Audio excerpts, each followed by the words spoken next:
السلام عليكم، ازيكم عاملين إيه؟ يا رب دايما تكونوا بخير في قناتنا، قناة اخبار كورة كل يوم لحظة بلحظة. بالله عليك ما تنساش تعمل لي اشتراك في القناة وتفعل لي زر الجرس، عايزين نوصل 1000 مشترك في اسرع وقت. متنساش تعمل لايك للفيديو ده عشان يفيد غيرك. الفيديو ده بتكلم على كل ما يخص نادي الزمالك في الساعات القادمة. يلا بينا على أبرز العناوين. ترتيب مجموعة الزمالك والمصري في الكونفدرالية قبل مواجهة الجونة الخميس. لاعب الزمالك يجمع متعلقاته ويسافر إلى بلده. شكاوي عدد من لاعبين الزمالك قبل مباراة أبو قير. رد فعل اللاعب البولندي مشلاك على أنباء رغبته للزمالك في فسخ التعاقد معه. جروس يطالب إدارة الزمالك بشأن زيزو. موقف الأمن من عدد الحضور الجماهيري للزمالك أمام بلاك بولز. كيف رد مصدر من داخل الزمالك على تصريحات فاروق جعفر بسبب نجله الزمالك يحصل على توقيع صفقة سوبر. أحمد عبد الحليم يهاجم بقوة تصرفات الجزيري مع الزمالك. كشف الإعلامي محمد فاروق عن موعد فسخ تعاقد سيف الدين الجزيري مع الزمالك عبر حسابه الرسمي بموقع التواصل الاجتماعي فيسبوك. وكتب محمد فاروق: 9 يناير الجاري يحق للجزيري فسخ تعاقده مع نادي الزمالك والحصول على العقد بالكامل. بشكل كبير ان الجزيري خارج حسابات الزمالك، وان الجزيري خلاص كده فنش مع الزمالك ويشوف نادي تاني.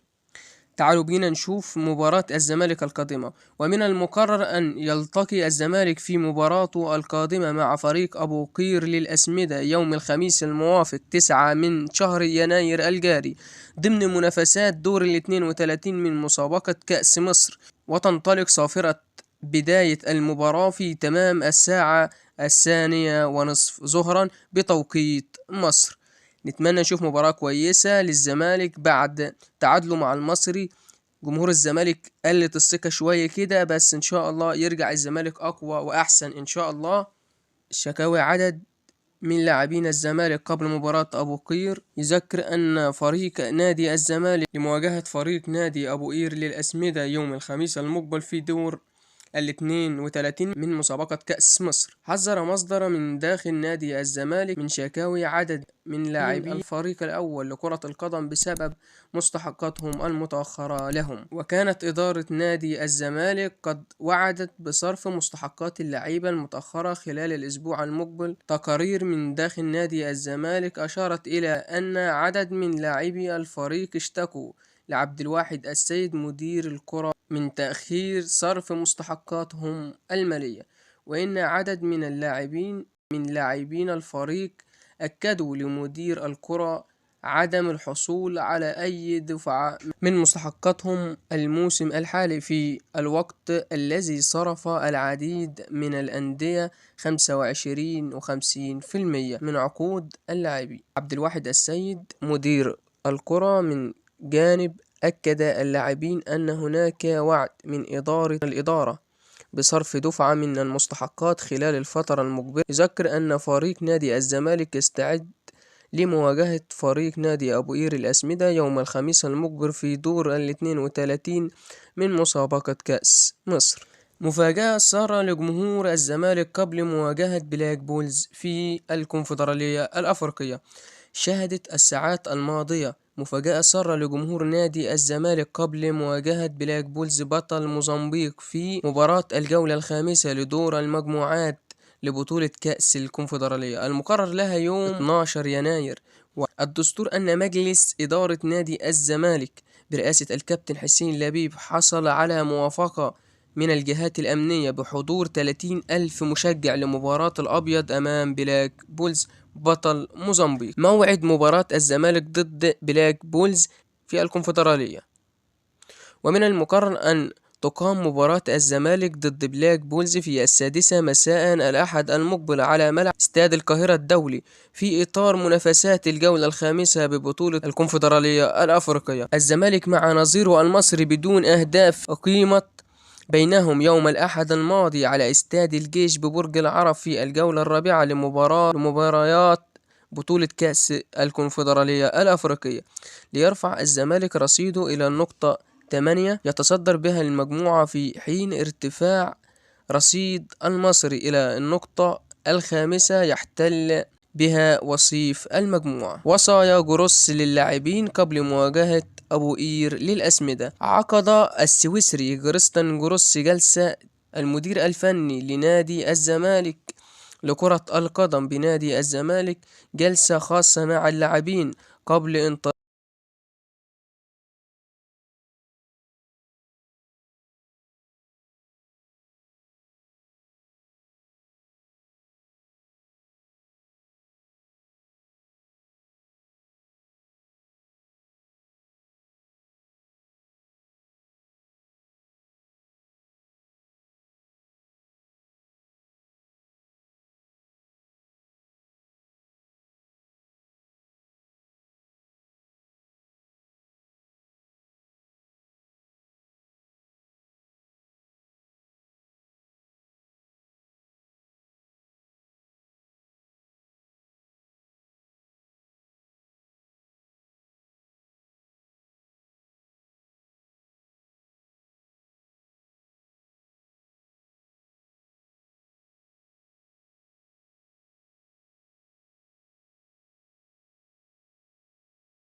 انطلاق التدريبات الجماعية التي أقيمت ظهر اليوم الثلاث على ملعب النادي بمقر القلعة البيضاء استعدادا لمواجهة أبو قير للأسمدة المباراة القادمة في كأس مصر. وتحدث جروس مع اللاعبين عن أهمية المباراة عن أهمية مباريات الفريق المقبلة في بطولة كأس مصر، ومن المؤكد على ضرورة البحث عن تسجيل الأهداف مبكرا من أجل تفادي أي مفاجآت في لقاءات الكأس. وقال جروس للاعبين: أريد منكم أن تظهروا في المباريات بكل قوة بنفس الصورة التي تظهرون عليها في التدريبات. وفي نهاية الجلسة منح المدير الفني بعض التعليمات الفنية للاعبين لتنفيذها في مران اليوم. وشرح برنامج تدريب أحمد عبد الحليم يتحدث عن ملف تجديد اللاعب أحمد السيد زيزو لنجم الزمالك أحمد السيد زيزو، وأكد أن زيزو يعيش حالة من التردد مع أزمة التجديد، الأمر الذي يضعف تركيزه قبل المباريات ويؤثر على سلبيته في المباريات. وشدد على أنه يشفق على زيزو لازم التجديد التي عندما ستنتهي سيعود اللاعب لتألقه مجددا، بينما عدم الاعتماد على التونسي سيف الجزيري أمر طبيعي. ويتابع لازمته المالية مع القلعة البيضاء، متمنية تعافي ناصر ماهر وأحمد حمدي للعودة لتشكيلة الأبيض نظرا لأهميتهم الكبيرة. وكما فضل عن حاجة للفارس أنهى المغربي محمود بن تايك الظهير الأيسر لفريق الأول لكرة القدم بنادي الزمالك برنامجه التأهيلي الذي كان يخوض له بعد تعرضه من قبل الإصابة في المفصل ما بين الترقوة ولوح الكتف. خلاص إن شاء الله محمود بن تايك متعافي 100%، ويقدر يلعب كمان المباريات القادمة إن شاء الله. وأكمل حديثه عن أن الزمالك بحاجة للفريق الأبيض لتدعيماته في بعض المراكز بالتحديد مركز المهاجم. واختتم المدير الفني السويسري كريستيان جروس لديه القدرة من أجل التطور في ظل امتلاكه لاعبين مميزين جدا. نتمنى كل التوفيق لنادي الزمالك في الفترة القادمة إن شاء الله. ولحد هنا يكون وصلنا لنهاية الفيديو أخبار الزمالك وما يدور حول أخبار الزمالك اليوم. استنونا في فيديو قادم إن شاء الله، والسلام عليكم ورحمة الله وبركاته.